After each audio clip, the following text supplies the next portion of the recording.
சிவகங்கை மாவட்டம் திருப்புவனம் அருகே குந்தகை கிராமத்தைச் சேர்ந்த தாவைக்கு எம்எல்ஏ இளங்கோவன் தனது மகளை 6ஆம் வகுப்பிற்காக திருப்புவனம் அரசு பெண்கள் மேல்நிலைப் பள்ளியில் சேர்த்துள்ளார்.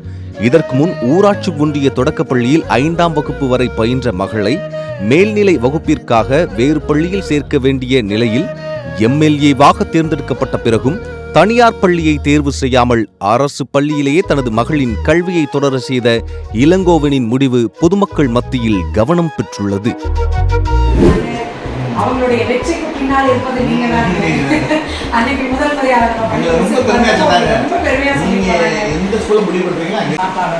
ரொம்ப சந்தோஷம். அது எங்களுக்கு ஒரு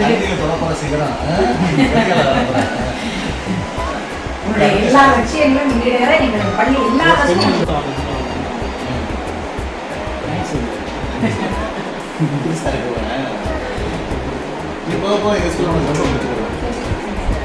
தமிழ் மீடியமா இங்கிலீஷ் மீடியம்? தமிழ் மீடியம். என்ன ஸ்கூல் சொன்னீங்க? ஆமா, இவ புளியங்குளத்துல இருக்கா. புளியங்குளம்ல அதாவது புளியங்குளம் அங்கேயே ஒரு ஹையர் செகண்டரி இருக்கிறதுனால நான் அவளை அங்கேயே சேர்ந்துட்டேன். பயாலஜி இல்ல, சயின்ஸ்ல நீ எவ்வளவு மார்க் சொன்னேன்?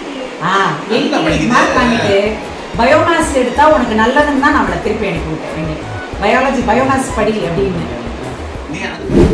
அரசு பள்ளிக்கு எந்த விதத்துலையும் சலித்தது கிடையாது. இப்போது முக்கால்வாசி பார்த்திங்கன்னா இந்திய அரசியல் அமைப்பில் பார்த்திங்கன்னா அனைத்து அரசு துறைகள்லேயுமே அரசாங்க பள்ளியில் படித்தவங்க தான் நிர்வாகிகளாகவே இருக்காங்க.